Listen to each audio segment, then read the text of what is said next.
Olá, amados. Então, nesta manhã maravilhosa, nós hoje vamos falar um pouquinho, sobre o que aconteceu e principalmente sobre o que aconteceu com o jogador de futebol. Havia dito por certo que eles haveriam ter uma morte no campo. Vi as cores da seleção parecida com a seleção, mas não era africana. E falei que haveria uma morte. Houve muitas pessoas que copiaram e colocaram nos podcasts aí do Brasil.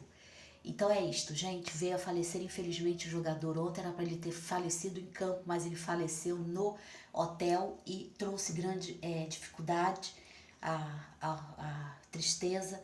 Descanse em paz. Então eu confirmo esta morte, tá?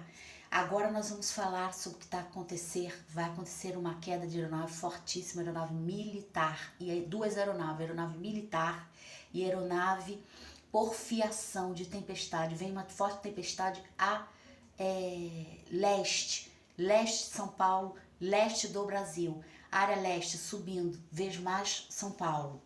Então mais ou menos uns 23 a 43 graus entre São Paulo, leste.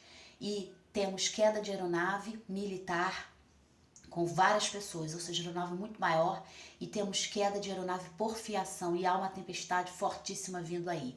Teremos também naufrágio nesse sentido, tudo junto.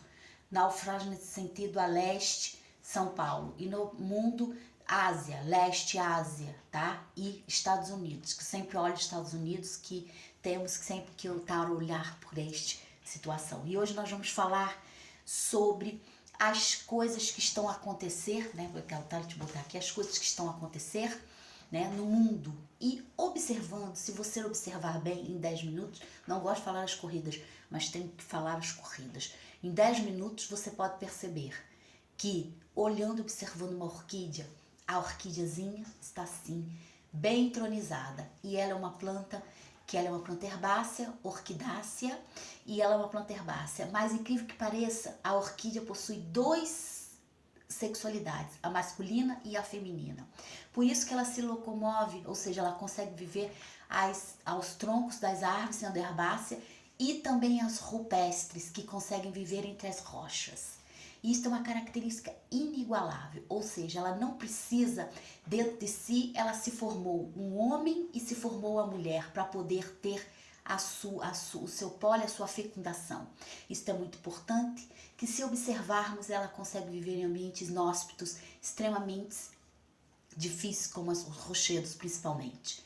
E nesses rochedos, elas são belíssimas, porque elas são de uma delicadeza estupenda, ou seja, olhando para aquelas pétalas que estão num clima, que possui um clima tropical, uma planta extremamente tropical. Se você tem uma na sua casa, ela não vai florir, porque ela precisa florir dentro de uma estufa e com graus de temperatura tropical exatos para poder produzir a sua, ou seja, para se reproduzir entre ela mesma. Então, ela possui a natureza masculina e a natureza feminina, onde ela pode ser ela mesma dentro desses fatores, ou seja, ela se completa a si.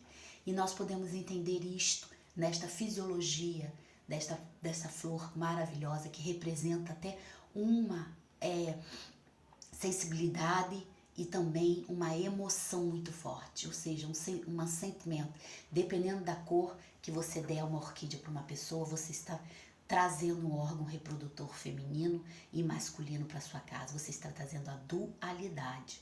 E essa dualidade é importante para que se viva em qualquer ambiente. Então, quando você possui o seu companheiro ou a sua parte masculina em equilíbrio com a parte feminina, você consegue transmutar em ambientes extremamente inóspitos, principalmente contra os rochedos, onde os rochedos são muito bravios, e essas fendas de rochedo, elas possuem o quê? Elas possuem água e abrigo. Então esta planta herbácea, orquidácea, ela fica entre os abrigos, que ela não recebe sol diretamente, e o frescor, e através do frescor ela vai captando como um xaxim dentro de si, onde ela armazena água.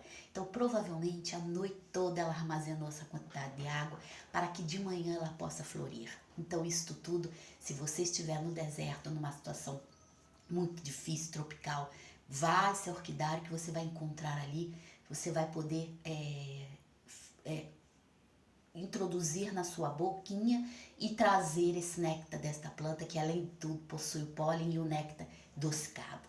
Então isso tudo atrai a fertilidade e representa o órgão feminino também. Então nós podemos entender isso dessa fisiologia de Deus, que Deus criou tudo. Deus criou os pássaros, Deus criou as plantas, Deus criou os animais e Deus criou as orquídeas.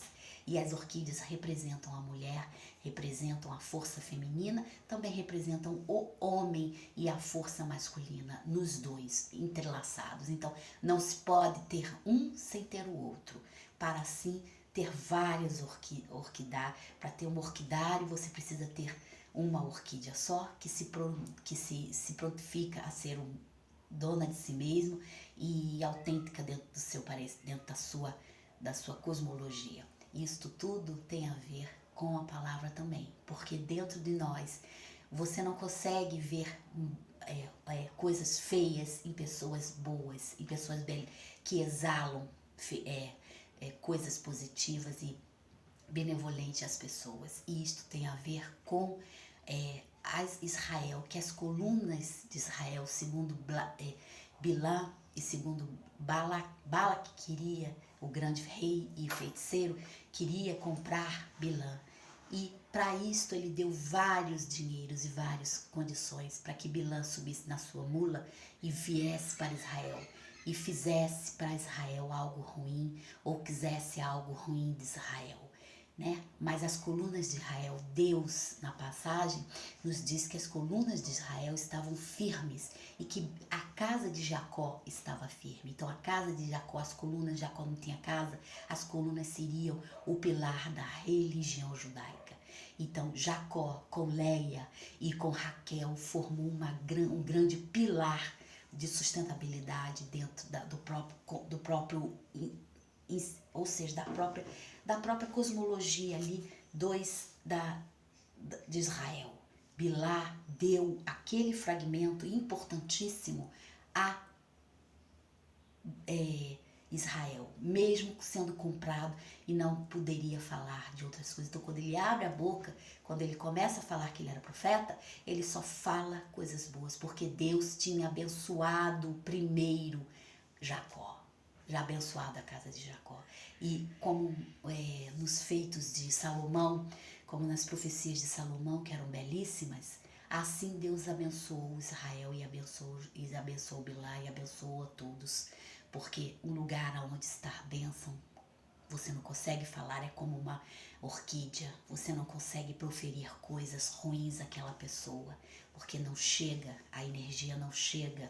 Então se você for, seu pilar estiver firme nesse sentido, você talvez não se sinta tão compenetrado a praticar algo ruim ou a assimilar coisas ruins de pessoas, porque você entrou dentro da formação da orquídea. E quando se entra dentro da formação da orquídea, nada se pode fazer de ruim a essas pessoas, porque essas pessoas estão sempre, de alguma maneira, elas estarão sempre conectadas com uma haste, com um tronco belíssimo, com uma formação lindíssima, ou seja, elas sempre vão estar acima das coisas que não são da terra. Então elas sempre vão estar no orquidáceo ou entre as rochas, protegidas pelo vento, pela tempestade e por animais que tenham predadores. E assim elas vão se autoproteger na própria natureza e embelezar o local. Então, quando se tem uma orquídea, você não consegue dizer esta orquídea é isso ou esta orquídea é aquilo. Assim devemos transparecer com sensibilidade, com calma, com observação a este ensaio tão belíssimo da natureza, criado por Deus. Então, quando se pisa na ponta dos pés, não se tem a sustentabilidade necessária. É preciso pisar na terra, é preciso sentir para ter a sustentabilidade necessária, ou seja, passar pelas situações e ser o observador. Obrigado por sua atenção, continue conosco que nós vamos fazer aqui as visões. Obrigado.